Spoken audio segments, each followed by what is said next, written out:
Hi, everybody. As you're getting on, you'll notice that you are muted, and that is fine for right now, just while we get everybody settled in to the class. And we will ask that you stay muted just for a little bit. But once we get started with the actual class, if you're cooking along in particular and you have a question that you want to ask, you can always unmute yourself and ask your question to Chefs Matt and Amber during the cooking process. You can also ask a question in the chat box if you would prefer, and I'll monitor the chat box for us and get any questions over to the chefs during the session. I'm just waiting to see if we get a few more people here before we get all the way started.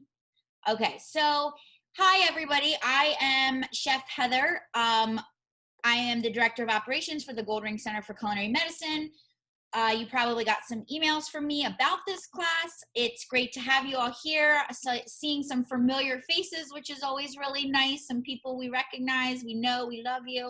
To anybody that is new, welcome. We're so happy to have you here. Today is going to be a really fun class. We have Chefs Matt and Amber cooking from their home kitchen. Surprise, if you didn't already know, they are a couple. They live together, they cook together, they work together. So this is going to be a fun one. They're going to teach you all about how you can make working together in a kitchen a little easier and more fun. Sometimes it can be a little stressful to have two cooks in the kitchen. So they're going to show you how they make it work for them. Just to let you know, Chef Amber is our assistant program director. Chef Matt is our kitchen manager. We all teach cooking classes at the Goldring Center for Culinary Medicine. And we're just really happy to have you guys here. We thank you for your support of these classes. They have been really fun for us to do. And we hope you guys have fun tonight.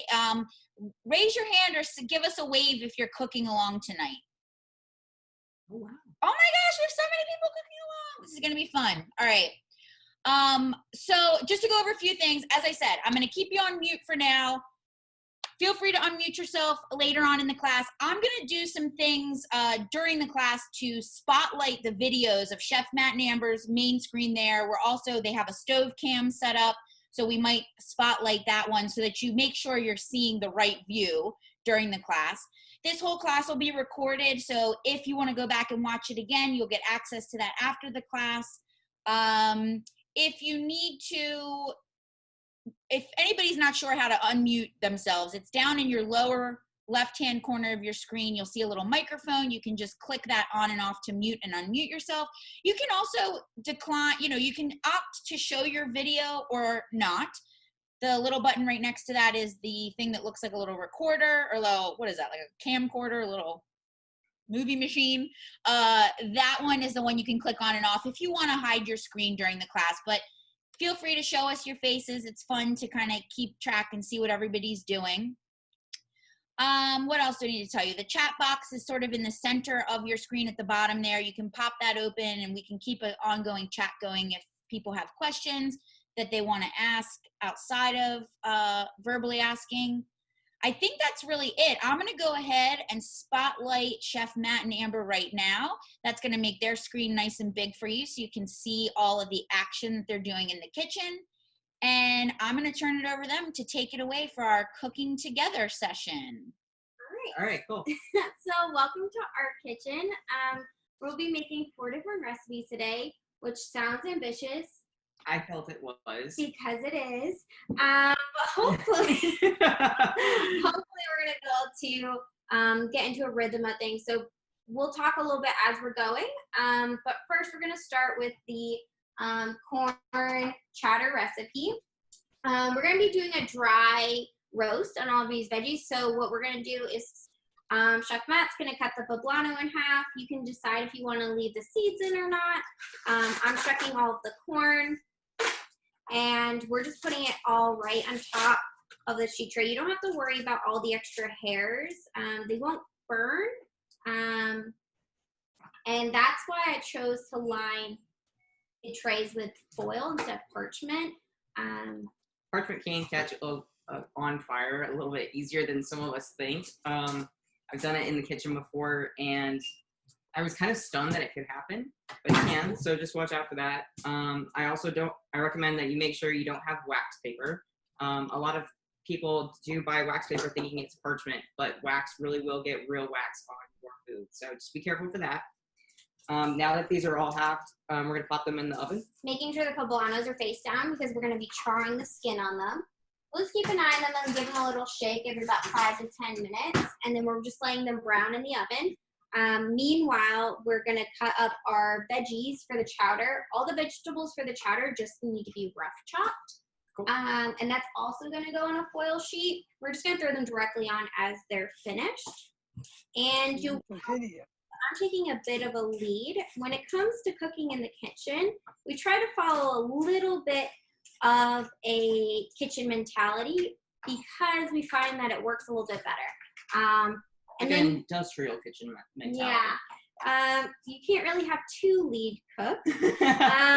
So we tried it, you know, because we both think we're the best cook, but it does not really work out too well. But if we choose to have one person kind of take the lead and we kind of are okay with that, it tends to go better. So tonight, Amber's taking the head chef role. I'm taking the sous role. So I'm kind of going to go along with whatever notion she brings along for me to do next. However, we are keeping in mind that it's going to be important for us each to take charge of a few of our own tasks in the kitchen. So yes, we're rough chopping all these veggies together. However, once we move into the next recipes, we'll be breaking it out just a little, so that way each can have a little bit more customization. And that way we're more likely to want to eat what we make and we don't have as many compromise. For example, the soup we're making, I really like it cold, but Chef Matt likes it hot. So we just decided a way that we could eat that and eat both ways. Additionally, he likes to add the extra corn in, so that way it's a little bit chunkier. I like mine pretty smooth, so it's really all about modifying it to however you like best. And keeping our cutting boards as clean as possible. If you're cooking alone, this is completely easy to do on your own too. Just gonna make sure they're like spread apart. Yeah. And then we'll just be cooking these veggies until they're fork tender. Notice no oil. It's very dry cooking technique, similar to grilling. So that way we're not getting a fatty mouthfeel from that oil in the soup later. And then I'm also not putting any of the spices on it now. I'm gonna add those into the blender when we go, when we're done. So that way it doesn't burn while we're in there. So this actually traditionally is done a lot in the pot, and that is usually sweating. So in essence, what we're looking to do is just sweat out a lot of the natural moisture from the vegetables as our base for the soup. Okay, so while that's in the oven, we're gonna go on to my favorite part, which is dessert, which I prefer to eat first. The first thing I started to do when I lived on my own was eat dessert first. Sorry, Mom. Definitely. And that was very new for me, so that was difficult to kind of get used to. But. And so we're putting 3/4 cup of chocolate. The darker, the better. The more dark percentage you have, the higher the percentage, the more cocoa is going to be in there, so it's going to be more rich. I'm popping over to the microwave, okay? Yeah, 15-second intervals, please. And then that way we're having a lot more health benefits from our chocolate. And so it's more, less of a sweet and more of a, well, it's still a treat, but can eat it a little bit more frequently. It feels like an adult snack. Like, it feels like you're getting something, like, satisfying enough to be chocolate and, like, kiddie enough, but still, like, ooh, I'm making an adult choice. Like, I don't know, it feels like a better adult decision. And then for this recipe, we decided you can do whatever type of nuts, seeds, or dried fruit that you like. We're doing a mixture of some sunflower seeds, some pumpkin seeds. I have craisins and dried cherries. We've got sesame seeds, cashews. So we try to make sure that we're able to both really like what we're eating. And that way we're more likely to make those healthful decisions by choosing the foods that we really like. And that's really what we try to teach at the Goldring Center altogether.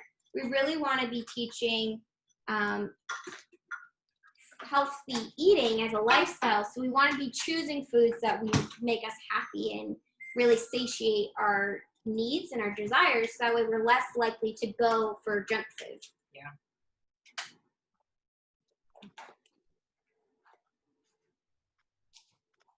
So the chocolate's going to go from like super hard to melted very quickly. So just keep an eye on it. If any of your nuts or seeds are not toasted and you want to, you can. Additionally, if they're whole, you can chop them up. If you're interested in doing something with a salted nut or seed, just keep in mind that it's going to add sodium that's not already in the nutrition of this. Matt does like a little bit extra salt with his chocolate, which a lot of people do, but that is going to higher your sodium intake. It's working. Is it? You promise? It's working so hard. Okay. Just like me. And then so with this one, we're doing 12 individual discs of chocolate. If you wanted, you could just fill it the whole amount on the tray and then break it when it's done and hard. But that's really up to you as well. Sounds like we're gonna have one more go. Just one more go. That's it. I feel like with the microwave method for chocolate, you do have to be really patient because if you rush it, you'll end up burning it and then you'll just be sad. So it's better to just take your time, don't you think? Yeah, I'm not gonna lie. I'm a little nervous doing it. The one that usually does it is Amber, and like, cause there's things, like there's things she's better at naturally, but I was like, I need to kind of push myself to get better at this one because I always rely on her for this one. But I'm actually happy I didn't burn it. So this is it's nice and liquidy. This also really works for dipping with fruit. Okay. You want to just like plop them and just like Yeah. 4 and then 3. doing the figures. It'll be the whole spoon amount Okay. for each. Well, a little bit less than that, but yeah. I like this way that you're doing it where you're portioning it out in advance. I think if I tried to make the bark and just did it flat like you were talking about where it's all one piece, I probably would end up eating more than I should. So this is really nice because now there's no question if you eat one, you'll be good to go, right? Yeah, it's definitely like making little snack bags before you go to work. So that way you make sure you're portioning it out. I know that my laziness overpowers my need for extra sweets. So if I only have a certain amount on hand, I'm not going to do more. Now I'm really realizing just how good you are at making because mine are not very cute. I need to be super more appreciative for when you make these. I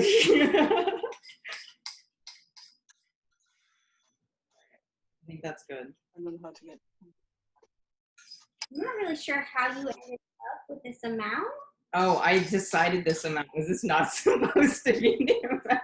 It's super 12, but that's okay. I made them bigger. I'm sorry.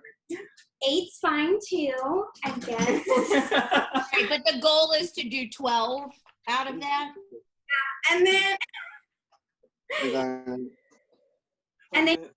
shake, bang it down on the tray.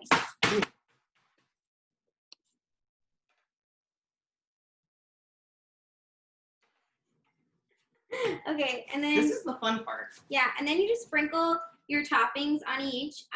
In the directions that say you can press them, I found that it's not too necessary to press all of your toppings. As long as it touches the chocolate, it will stick. And so this is totally customizable, right? Like I can use whatever toppings I have laying around or whatever I feel like, right? Right, and then if you really like, Matt likes cashews, so he's been doing a lot of those, but I really like pumpkin seeds. So we really are just compromising with whatever toppings we want, hoping that that means that we'll end up eating the healthy snack that you made. Love it. Setting yourself up for success. Them into mine. I was like, So can you tell me what toppings you guys have there though that you're doing? Because I can't really see it perfectly, so I just want you to tell me what you've got. What are you doing? berries. These are some craisins. Yeah, we had craisins, and then sunflower seeds, pumpkin seeds. I think they're cashews with no salt. They're already roasted, and then shredded coconut. Mm-hmm. That's already been toasted. That's some nice big chunk ones, and then chia seeds. And then we're really eating with our eyes and our noses and our ears first. So if we can make these super colorful, then they're more likely to want to eat them as well. I did a couple of these guys. All right. And I'll just leave you to finish these off. Pop them in the fridge. Yeah, you can just put it in the fridge. In New Orleans heat, it's going to be really important to keep in mind that it's going to melt if you leave it at room temp throughout the day. However, you just need to leave them in there for about 30 minutes, 15 if you did the smaller size. And then you're just going to be able to bend them off, which we'll do after. While that's finishing up, we can just rotate everything in the oven. By doing that, I'm just using tongs and just, again, looking for everything to get really colorful. It's going to still take a while, so I'm not too concerned about it. At the same time, we're going to start cutting up our veggies for the hash. So I'll move this over here. We try to mise-en-place everything ahead of time. So that just means that everything in its place. So we're pre-cutting we're pre-portioning, we're grabbing out everything, and we have little trays of all of our ingredients. So that way they're ready to go when we're ready for them. All right, so for these, we're just looking to do a small dice on everything. This is for the soup, you said? We're starting the soup now? Oh, hash, sorry. You guys are just doing so much. I'm having a hard time keeping up. It's kind of like a lot of back and forth, but it's pretty easy because the beginning steps, it's like you kind of set it and then you forget it. Yeah, it's hands off. Now you're moving on to the next thing. All right, so onions for hash. Love it. So when we're cutting our onions, you want to have the root away from you, and you're just cutting your knife in about 2/3 of the way up. I go about 4/5, and you're just following the natural curve of the onion, using the tip of your knife towards the root, so that way your whole onion's intact, and then turning the root towards your palm, and rocking your knife through, so you have a small dice today. You could do this for any size you want, and then I'm just going to take off the rest on my root. We're using 2 halves of, we're using that we had on hand. So it's really, again, whatever you have, you can use. This hash is super flexible. You can do a white potato instead if you'd like. You can add in some parsnips, which are really tasty. Or you could use hatch peppers, which are in season in New Orleans right now. It's completely up to y'all. And then with the pepper, we're just gonna rotate it so that we have our planks. Meanwhile, I'm definitely crying. Oh, you are? Yeah, that onion was a little rough. I was right here and I'm just fine. Sorry. I'm sorry, I didn't notice. And then you can decide how much of the sweet potato you want to peel yourself. That's what has a lot of our nutrients in it and a lot of fiber. So we try to leave a little bit on, but not much, so that it's not too tough. Are you guys using a sweet potato? Yes, we chose sweet potato. Cool. So it's a little bit more nutrient dense. And I'm not gonna lie, I like a little bit of a sweeter hash. Yeah, but any potato works well. And I do think potatoes in general get kind of a bad rap for being not, people are like starch, carbs, whatever. But, potatoes are good. I mean, in moderation, just like everything else that you're making, we don't want to eat potatoes every single minute of the day, but. I will say, growing up, I know that I did not have very sharp knives, and that's okay. I know it's like, I still don't sometimes. It's okay. But something that may make it a little bit easier for you is to maybe get fingerling potatoes, or those like little potatoes that are like. Yeah, like any of the little baby potatoes. That might really help, because if you do like potatoes in your diet and you have a really hard time cutting them because of maybe arthritis or hand problems, you can definitely use those instead. Be a lot easier for you. There you are, sir. Plus, they're cute because they're little. Yeah, and they come in like purple and beautiful colors. Yeah, they're fun.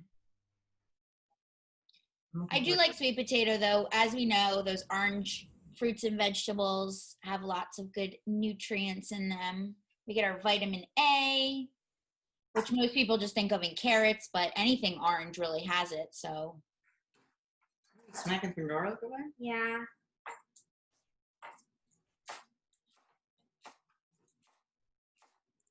And our kids programming, we tell them, we teach to eat the rainbow. And so we say the same thing in our adult programs, that you really just want to eat as many colors as possible. yeah, and that speaks back to, Amber, to what you're saying about how we eat with our eyes first. You know, I think like when you make yourself a really pretty, colorful dish, I don't know about everybody else, but I know when I make a dish like that, I am more excited to eat it because I just think like, oh, it looks so good. It's so colorful and vibrant, you know.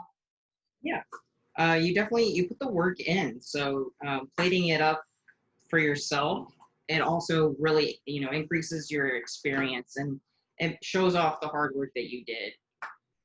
So show off the hard work that you did from the beginning all the way to the end and you won't regret it.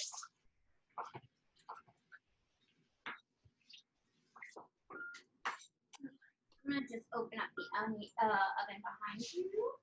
All right, heard. Thank you, sir.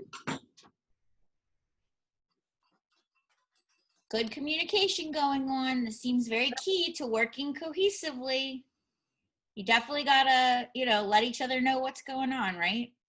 It's like if she's looking everywhere for a peeler and I'm like, oh, I already pulled it out, I find it better to let her know, hey, I pulled you out a peeler ahead of time. So there's a lot of things that I'm learning about communication with, anybody in a kitchen. It's just like, it's not intuitive. You definitely have to over communicate sometimes about what step you are on, what step's coming up next.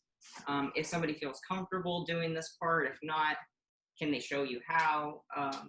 I definitely encourage, if you don't know how to do something, just totally ask your partner or somebody that you're working with. Don't try it on your own and then be sad. Because Amber, definitely that have really helped me along the ways with cooking. He still will tell everybody he's a better chef, though. All right, sorry. You ready to move on to the? I'm so ready. Saute? You want me to saute, or are you gonna do that You can do it, please. What a way to ask. Okay. All right, are we moving over to the stove cam now? Yeah. Okay, let's go to the stove cam so we can see this action with this beautiful cast iron skillet here. Cut your kale, sir. All right. So I'm using a little bit extra oil than was originally called just because I'm cooking in a cast iron and it does need to kind of get a little bit more lubricated because it dries out and absorbs it pretty quickly into the pan itself. All right, there we go. A little trick is you just get a paper towel and make sure you rub it in to all the surface area of your pan, and that provides a really nice non-stick coating for you. Matt, what should they do if they're not using cast iron? What would your recommendation be? My recommendation would be, I think it's Non-stick?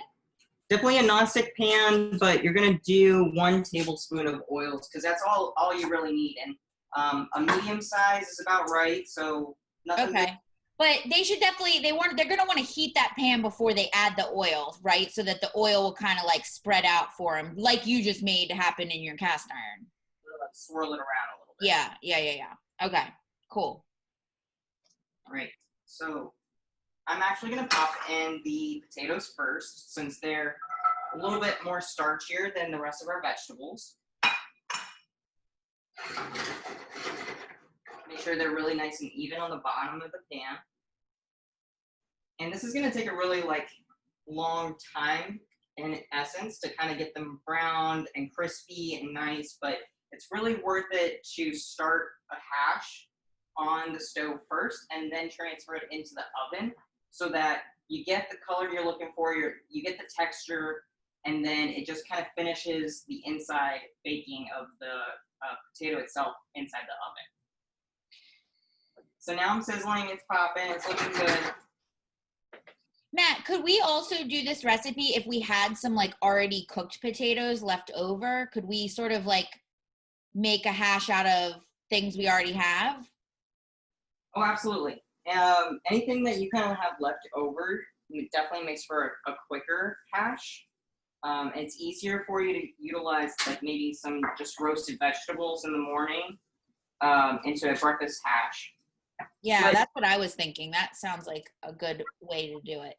recipe definitely says to start doing your onion first, but the reason why I did the potatoes first in this instance was, I'm not gonna lie, I did not cut them as cute and little as I probably should in retrospect, and I see that, so I'm just gonna compensate by cooking them a little bit longer.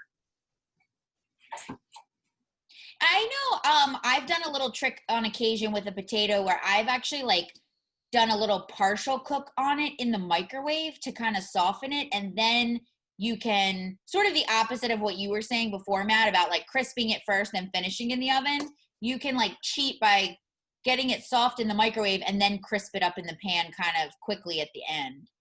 Yeah, didn't you mention that you can actually cook your potato all the way through in the microwave? I mean, technically, yeah.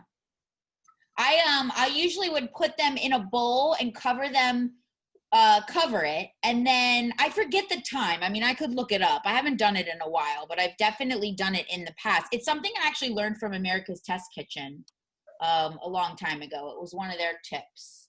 And when I first read it, I was like, what? This sounds crazy. And then I did it and was like, oh, that actually worked really well. Saved me a bunch of time. I will say the thing with making a really good caramel hash is to let them do their thing. So I'm gonna leave this to kind of start popping, start getting brown on one side, rather than shifting a lot of air and moving it. I'm not going to really move it too much right now because I want them to get really nice and toasty on the bottom side of the pan before I flip them. Cool. All right, so should I switch back to the main cam?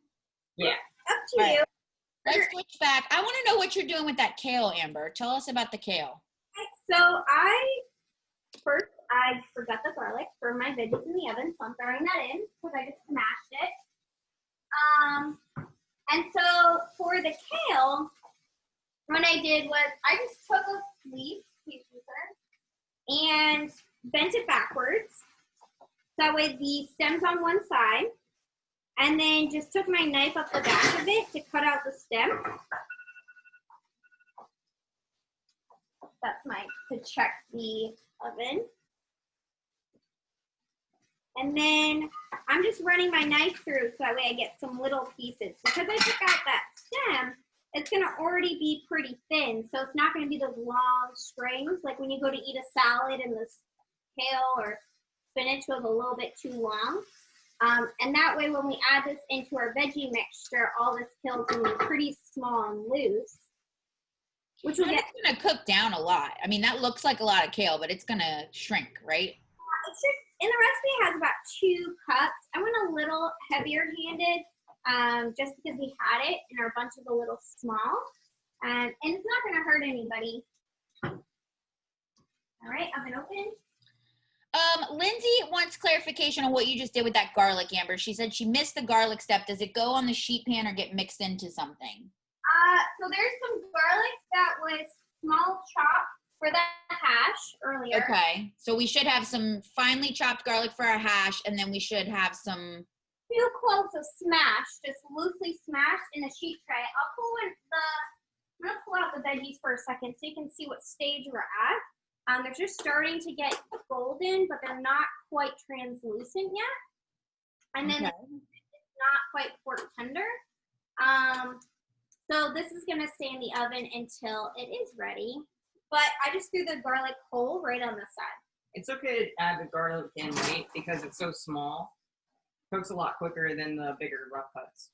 Yeah, and we all know garlic will have a tendency to burn, and it tends to not taste so nice when it's burnt. So I actually think that's probably good, Amber, that you threw it on late. Yeah. Okay. And then at the same time, our corn and our peppers came out. I did we're putting down a towel so that way we don't mess up our cutting boards. But the pepper you can see is blistered on the top. That's gonna go straight into a bowl now with some plastic wrap. That's gonna keep our heat in so that way the skin easily peels.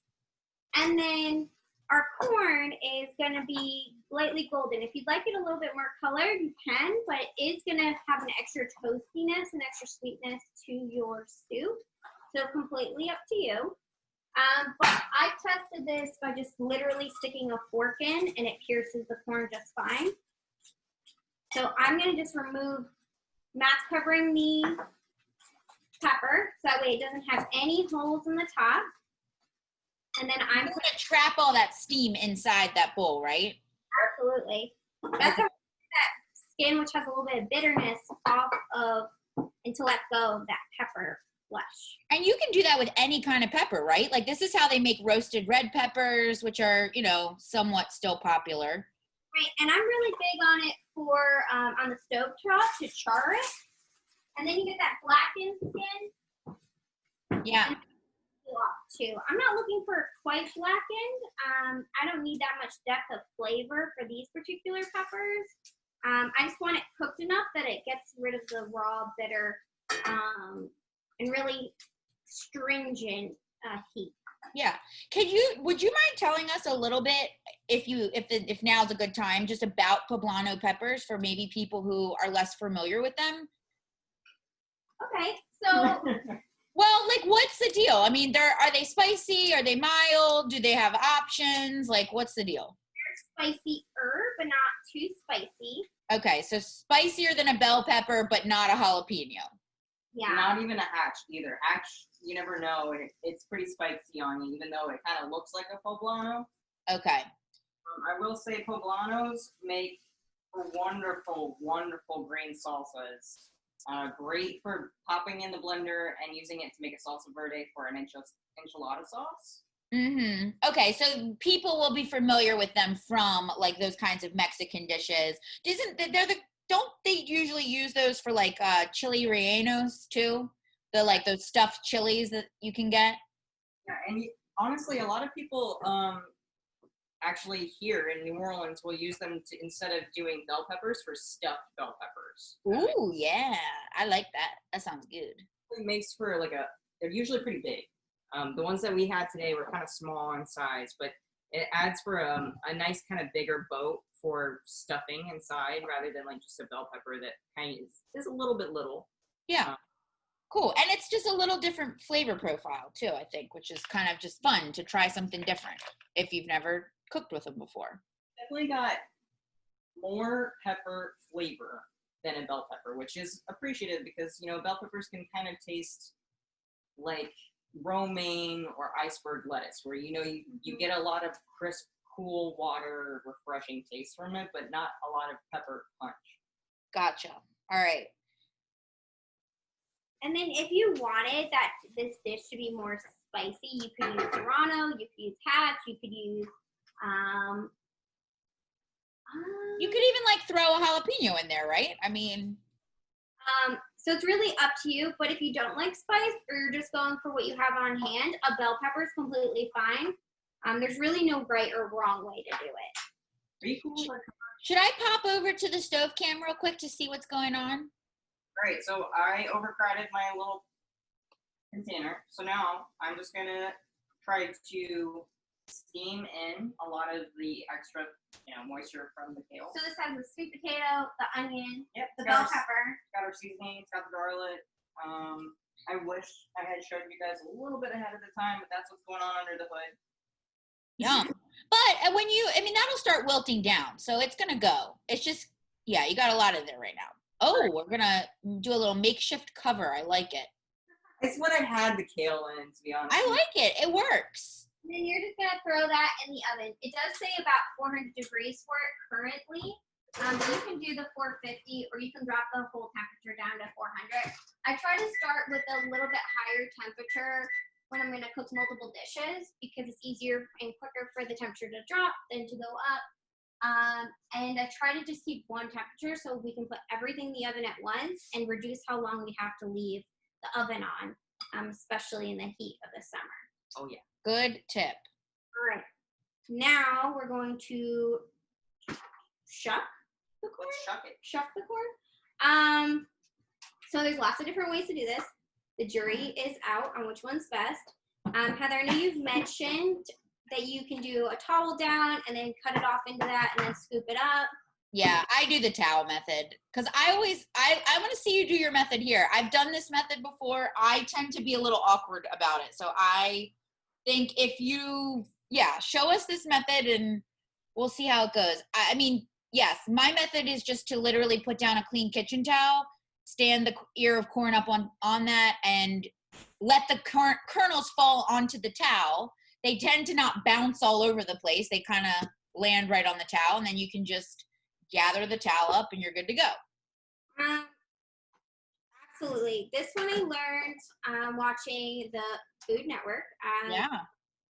So obviously being the inner culinarian I was at, 15, I grasped onto it, but any way you want to do it. So what I have is just a bigger bowl with a smaller one upside down in it. You go for a bowl that has about the same top diameter as the bottom of your bowl, so that way it doesn't move around on you. And so I'm just putting the eared corn standing on it, so that way as I cut off my corn, it just falls into the bowl, and I don't have to worry about cleaning it up. So completely up to you on which way works best. And I'm cutting pretty close to the corn. No, cob. Cob, yeah. Now with the corn today. And then when you flip it, I'm just gonna break off the end. Now what I'm doing is I found that Amber does this differently, just because she was watching me do it one day the other day, and Is the camera close enough to you? I don't know. Can y'all see me? Yeah. I don't know. Try it. Well, I'll let you know if we want you to get closer. Well, I guess it kind of came from filleting fish in my mind. The same concept of kind of putting the skin side up, grabbing the back end of the pepper, and then gently scraping.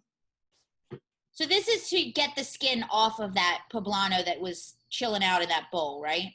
Because it made it a lot easier to peel off.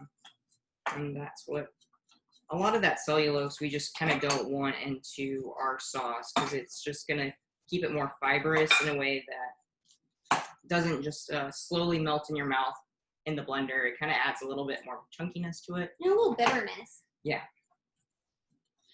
So if we don't do it this way that you're showing, Matt, what's the way that Amber likes to do it? Use a spoon. And Okay. So you still just kind of scrape across it with the spoon. Similar to how I would take the skin off of ginger. Okay. I've also seen people just do it like kind of grab it with their hands or with a paper towel, but I guess it depends on how loose your skin is when you go to do it. I don't like pepper flavor under my fingernails. I just avoid that. All right, and then you cut the tops off too, Matt. Is that what I'm seeing there? What I'm doing is just how we would normally cut a bell pepper when it was raw. We're gonna, make from our plank. I'm just gonna get a rough chop. Okay. Normally from here you would go into like a strip and then a dice, but it's just a rough chop. Right, because we're going into the blender with that, right? Cool. That's gonna be tasty. Look at all this corn. Oh my God, it's corn, corn, corn. I love corn in the summertime. I'm not gonna lie. I try to eat as much as I can while it's available. Yes, please do. Fork. There you go. Those look good. They look good enough for me. All right, so you're checking your other veggies now? Yeah. Yeah. They're really, when we're cooking, there's no real time. And you can say it's like 10 minutes ish, but it could end up being 20 or Yeah. reverse. We So found out we got in trouble about that while cooking for the family, because then we get some hangry ones, and we're like, well, you should have had a snack. You knew we were cooking. yeah, because you really have to like listen to it. Ask the veggies for when they're done. Right. You have to use your senses. That's how you become a better cook, right? You keep at it, you keep doing it, and you start to see more. You start to be able to hear it, see it, smell it, taste it, and then you start to learn That's okay. Coming out. All right. to feel when things are ready, right? Absolutely. We're coming out. Well, that was really easy, Amber. You got your bowl out of there, no problem. I might try, maybe next time I'll try your bowl trick. I don't know if I have the right bowls for that job, though. We'll have to see. Yeah, I didn't think I had it before. You want to show everybody what we're We looking just at? used our 1 cup measuring device. Yeah, that worked out very well. Yeah, Matt, could you give us a close-up view of what those veggies look like, just so we can see what we're aiming for with our doneness? Thing. Okay, nice. Yeah, they look tender, not, a little brown. Yeah, we got some nice color on these guys. Nice and Mylar browning. Yeah. They look great. I'm just gonna probably struggle a little bit to put it in here. I recommend just lifting the foil. Okay. So I'm gonna reserve a little bit of this corn for garnish because we do like a little finesse. If you want a little bit more of a chunkier soup, you can save a little bit extra corn. But it's gonna make a really great topping.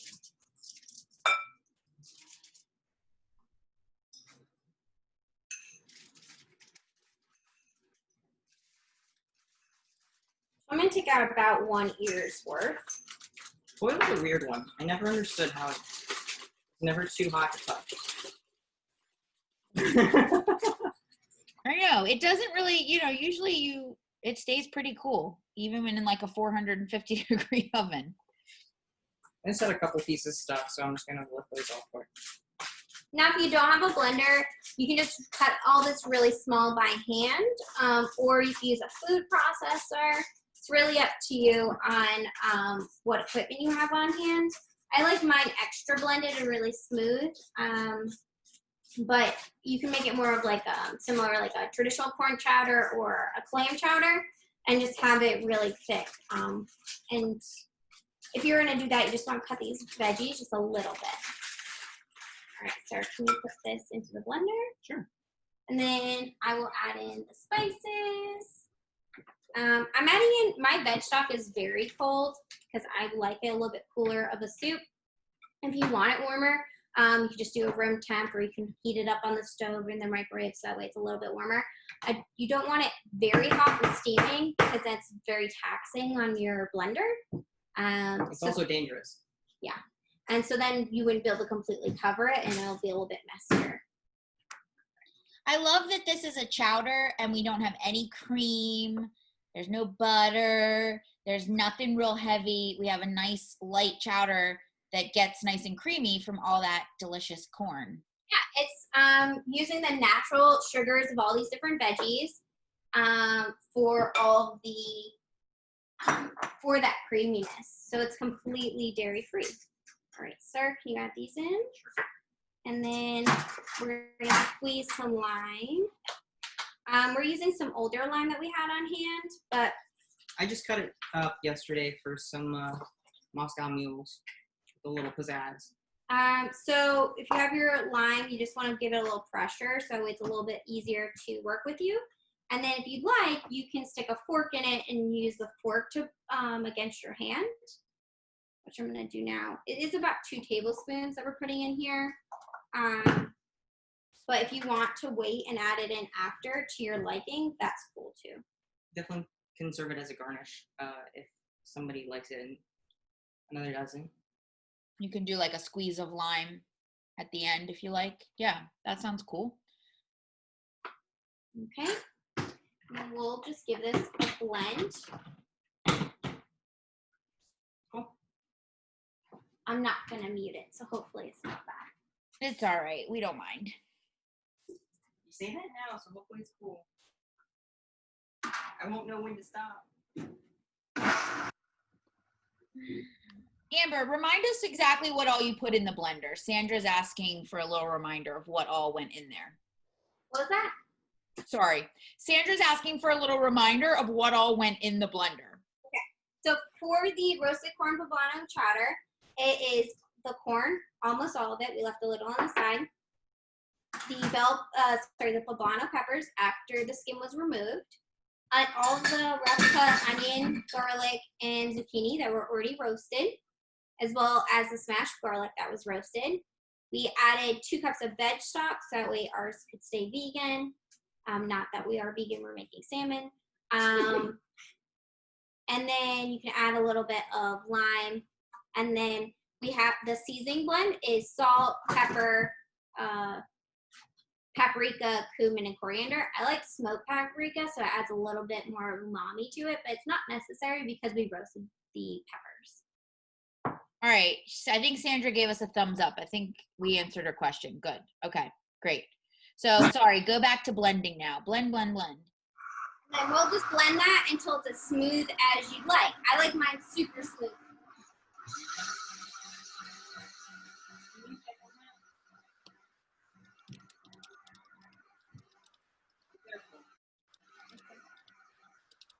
And then I'm checking on our veggies in the oven to see if those are fork tender. And then while I'm checking on this, Matt, do you want to start the salmon? Sure. Okay, so We can switch camera views, Heather. Okay, give me 1 second. Sorry, I was just typing away here. All right, let's switch to our stove cam. Ooh, look at that. Beautiful. we're nice and toasty. We got our kale that's kind of a little bit wilted, a little bit crispy, so it adds another dimension of And then I'm just checking it by texture. fork tender. I'm not putting that back. You're pretty much done? Yeah. All right, cool. So with our nonstick, we're going to pop it onto high heat. So we get our pan nice and toasted. We want our pan to be hot when we're ready to go. So in the meantime, do you mind if I use your cutting board? Go for it. All right. Actually, I think I need to switch over. And Heather's gonna kill me. Heather, do you Want mind? me to switch back? Okay, that's fine. Do you want to, okay, we'll just switch back. It's fun. We're learning new things. This is a new thing for us, switching back and forth to our camera views. I like it. All right, so while our pan's preheating. Okay, because we want to get it nice and hot, right? So in the meantime, if you haven't done the step of portioning and descaling all of that of your fish, go ahead and leave this on low so that it is hot, but it's working. All right, I already descaled, deboned our salmon. The only thing I need to do is to make it into 2 fillets. But go ahead and run your fingers over it, double check that you don't have any of the scales. Now, do we need to do that if we just go to the grocery store? Like, where did you buy this salmon? Is this from the, like, fish counter at the grocery store? So I actually bought my salmon from Whole Foods yesterday, just because. Okay. And I mean, did you have any scales, or was it pretty much good to go for you? it was not good to go. I thought Oh, okay. Well, see, this is good to point out to people. I thought it would be, and I was like, wow, this is really shiny salmon.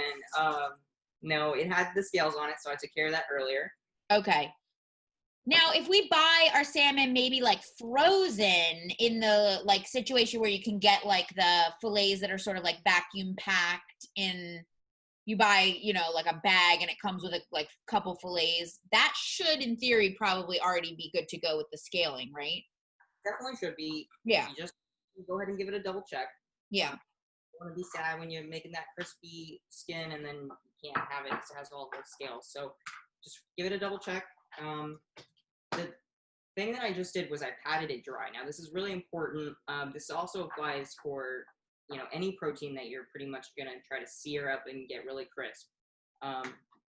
So what I did was I patted it down with some dry paper towels, and you want to make sure that you get as much moisture off of the fish that you can so it gets nice and crisp. Same thing applies for chicken. Right after, a lot of people will rinse their meat. You don't have to do that anymore, but after you do that, you can definitely pat it dry, and it'll definitely help take out all that extra moisture in your pan and make it a lot crispier of a protein. So in the seasoning blend, we have garlic powder, some smoked paprika. I think I also, what is it? Oh, it's behind me. I just want to make sure it wasn't coriander. It was cumin, yeah, and some salt and pepper. So I'm gonna rub it into both sides. Not as much on the skin side as I want to put in the flesh side, just because it has some really nice wells from it on the inside where I can definitely pack some flavor in there. Matt, we do have a question coming up about actually how to descale if you got your fish and it's got scales on it. Could you talk briefly about Sure. how you make that happen? Yeah, I definitely, all I did was, you know, it's not easy because it's kind of, you know, it can move around on you, but it's easier when it's whole. But unfortunately, you know, the grocery store doesn't do great for us sometimes. But you're gonna hold on to, first find which direction that they're laying flat and which side that they decide to pull up on. And the side that they pull up on, that's the side that you're looking to scrape your knife towards. So holding on this way, scrape towards, so that they're pulling out and they're popping out. So they'll just naturally pop out onto your knife. Scrape your knife and just keep going. So I was kind of doing this action where I scraped the entire skin. Gotcha. And you're using the blade side of your knife to do that, but you don't put a lot of pressure, right? You're just giving it like a gentle scrape. Very superficial, just scrape. It's just to get. All right, so I've got this really rubbed in really nice. I'm gonna go ahead and cut my 2 portions as evenly as I can so that they cook evenly. All right. And from here, this is, again, we're gonna kind of do very shallow slits on the top skin. If you're, you know, choosing to keep your skin on, you may not feel them go all the way in, and that's completely fine. But what you're doing is you're actually creating little vents for the steam to rise through so that it becomes really nice and crispy for you. Show us that forward, Matt, just so I can see. I'll show you with this one. Okay. So this is really not easy to do on a very dull blade, but yeah, if you think the back end of your knife, actually I need to know that. We need a sharper knife. Amber. I'd rather just get Amber to the rescue with the sharper knife. And so the idea here is you really are just trying to cut through the skin and not go too far and down into the flesh of the salmon, right? So it feels weird to hover with the. Yeah. Oh yeah. Okay. That I get it. Looks great. You need to oil your pan? Yeah. Do you mind popping some oil in there for me? Absolutely. Thank you, ma'am. All right. So we got hot pan. We're going in with oil. Those. And then you already got it seasoned, right? Yep. Do you mind switching over for me, Heather? Yep. I'm switching over now to the stove cam. Give me 1 second. Sorry. Hold on. Oh, okay. We're switched. All right. So Amber also did me a really solid. She created a little drop spot for me for the fish so that it's ready to land somewhere when I'm ready and done. Now, can you tell us what you mean by that? What's a drop spot? It's just a plate with a paper towel on it. So it Perfect. So pan's hot, oil's hot. I'm going in away from me. So I'm laying it away from me rather than pushing it in. And that's just to protect you from any oil splattering back on you, right? I'm going to wash my hands quick.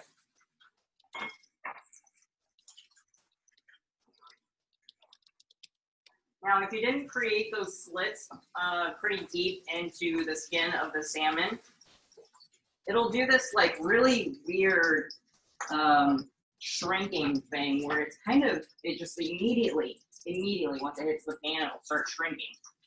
And it's pretty crazy to watch. It's pretty cool. But I'm going to give it a little swirl. Hey, Matt, Jean is asking, do we have a special name for that technique that you used where you cut the slits? Is there a name for it? I'm not aware of one, but maybe I'm just forgetting.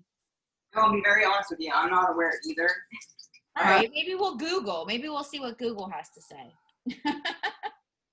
I'm going to learn something too. All right, so I don't know if you can see, but if I put on this side, I'm completely on the highest heat.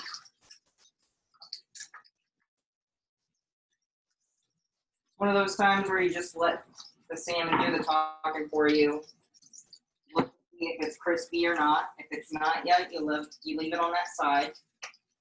We're looking to get about 3/4 of the way through on doneness. So what that means is we're looking to cook it on this side for about 3/4 of the time that we want to cook the salmon all together. Some people will do like a half and half, you know, and when it's halfway through, then you flip it again. So the internet is reporting that that technique is called scoring. Oh yeah, so I guess that makes sense. I guess Makes sense. I know. I didn't think of it, but I do agree. It makes sense. We score a lot of things in the culinary world, but I know as it pertained to fish, I didn't know specifics on that. It looks great though. I love how like you were saying, it's not curling up. It's laying nice and flat on that skin side. All right. I'm gonna just pop it up and look. Oh, nice. Okay, I'm gonna go a little bit further, but it's almost there. So what are you checking for exactly here, Matt? You want to see that the skin is doing what exactly? Really crisp, golden brown skin. Okay. You can definitely use a lot less olive oil. It seems like a lot's going on. The using of the nonstick pan makes it a little more forgiving, right? Like you have more wiggle room and you're not going to run the risk of it sticking as much, right? Yes. And then with this recipe, you could use any spice you want and any fish that you want. Skin on or not, it's completely up to you. And then we're just trying to use our fattier fishes that we have a little bit more omega-3. We're trying to eat fatty fishes in general about once, twice a week with the Mediterranean diet. But you can do any flavor profile that you want. And then this is also dependent on how many humans you're trying to serve to determine how many fillets to do. I'm going to portion our veggies over while you finish that. I love that you're showing us salmon. I think a lot of people get intimidated by cooking fish, and I feel like you're showing us it's not actually that hard. Well, I'm not gonna lie. You know, I even went to culinary school, and I'm not gonna, pretend that I'm not so intimidated. I think that it's something that you just do it more, you get more confident in it, and it may feel like a fail, your first or second time, but you're learning from it each time. The first 4 times that I cooked salmon with the skin on, my chef threw them away. I had Professor Deladon, and he threw away my fillets because he said that they were really sad and they weren't crispy. And I learned from each critique that he made of what step to improve upon. And this is where I landed that technique of scoring inside down first. Putting it away from you, letting it do its thing on one side for longer than the other side. Those little tips and tricks really, it landed learning about this. Now I'm going to lift this littler fillet off. I'm going to let this bigger one kind of cook a little bit more. Is there anything that we're looking for in particular here at this stage, Matt, to tell us that it's done? That's exactly what I'm going to show you with this guy. Yeah. So if you actually can feel this is very nice and crispy. This is very flaky, very moist, and you're looking for the internal temperature to be 145 degrees. I know just from my little professional chef hands that by pressing in, that we're at that point. You got to take into consideration a lot of it's going to be carryover cooking, but it's kind of all visual cues. We're not at that raw sushi look. We're at a nice pale pink. Right. So it looks like it's opaque all the way on the side there. I see it's, you know.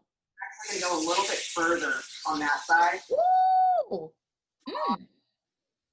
On this side. And so when you may be making this at home, this is what it'll look like for you. This is a very nice, perfect sear without the skin on. Because I know that Amber actually is a recent converted skin on salmon person, whereas she didn't used to have skin. She didn't think she liked it because it was too soggy every time somebody made it. So turns out they're just making it. Yeah, it might change your mind on it, but this one's done. Yeah. So basically, what you're saying is we can totally eat that skin. We just probably want it to be crispy. Yes, and you gotta be not afraid to get your fingers in there when you're cooking fish because it's very fragile. So you want to give it a little boost of help, like your best tool, which is your fingers. Yeah. And then I have, if we go back to the main page, all right, so we'll go back to the main view. Okay. I already plated the veg mixture.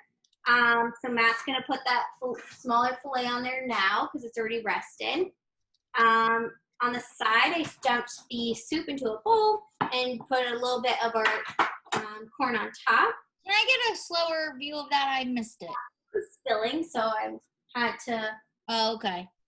Yeah, so we'll do a aerial view in a second. And then I'm taking off my chocolate disc, and I'm literally, let's just move this to the side.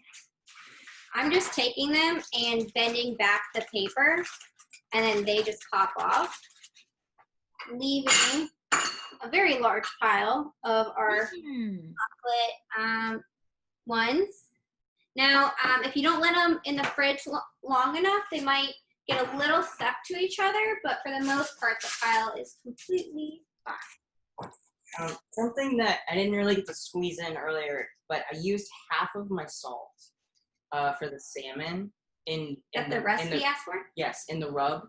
I used half of the amount in the beginning because a really important thing with, right after you have something like French fries or fried chicken or skin that has just been fried, there's nothing better than getting a little fresh taste of salt put right on top of it to kind of finish it and make it feel so satiating.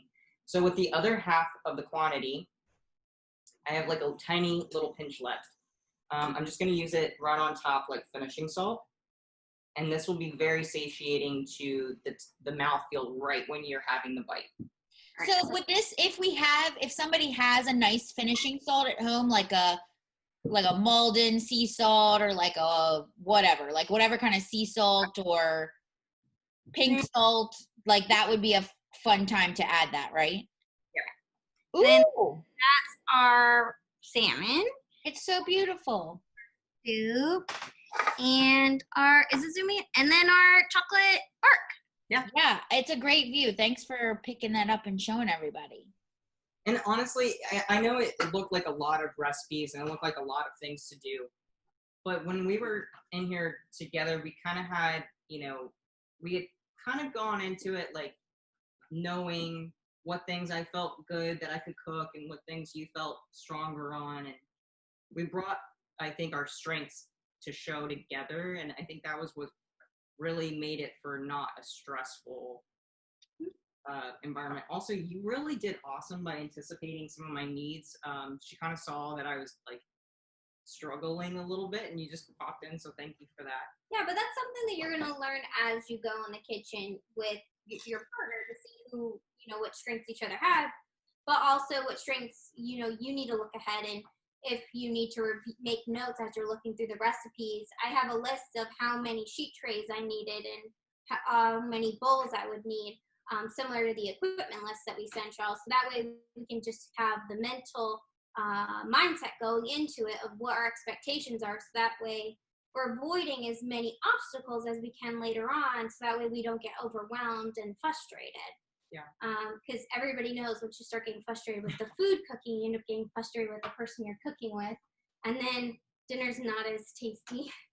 Dinner's awkward. So, Yeah, I think those are some great tips, you guys, for like working together. And the other thing I like about this menu is that for me, I look at it and go, okay, I could make those chocolate things on the weekend, and then maybe I'll make my soup like on the weekend. And then all I would have to really worry about on the night of is my fish and my hash. And I'm kind of like saving some time just because I'm only one person, right? So I feel like you guys made it look so easy, two of you together, but I think that's another like tip. You could save some time by doing some of that stuff in advance.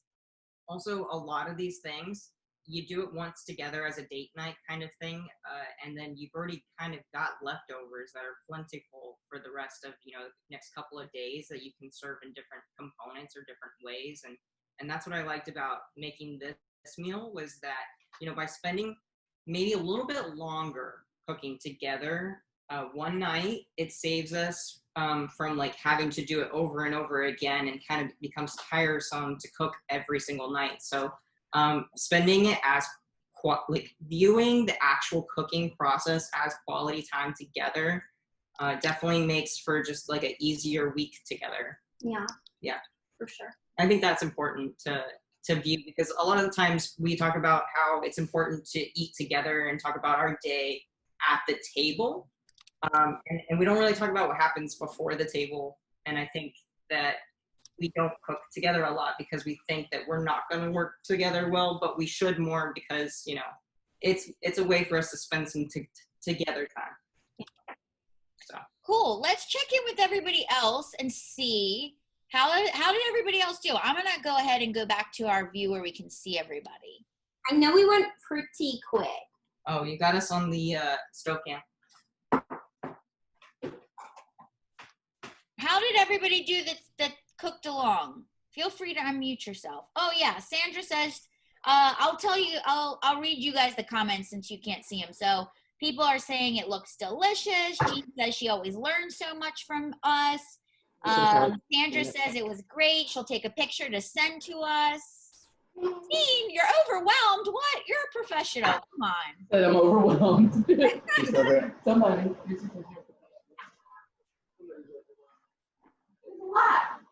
No, I'm just like, I got so much going on, and I didn't follow all y'all's recommendations of just reading through everything beforehand. I was kind of short of time. Yeah.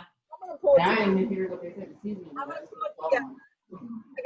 got Mark in the background, and he's helping. I think that may have something to do with it because I'm not used to him. He's the cleaner. He cleans up after I destroy. Well, a lot of households are like that, where the one person that cooks is the other person will do the dishes and do the cleaning. That was going to be my next question. Who's doing the dishes at your house? Yeah. I've accepted that. Not bad. Oh, look, they're trying it. How's the taste, guys? All right, we get some thumbs up. Well, for everybody that didn't cook, hopefully you'll go back and do the recipes later. As soon as we wrap this up, the video will start doing its thing. We'll do some editing on it in the next day. We'll get it out to you in an email. Oh, look, some dishes. Felicity's showing us her plates there, looking beautiful. I don't know why Great you were job. so worried, Felicity. You got that Here. thing Yeah, all you together. played it. I'll spotlight it. Whoa, look at that. Oh, I like Gorgeous. Yeah, we use a food processor instead of a blender, so it's more of a puree than like a chowder, so it's more of a nice little sauce for the fish. Oh, I love that. How creative. You turned it into a sauce. Love it.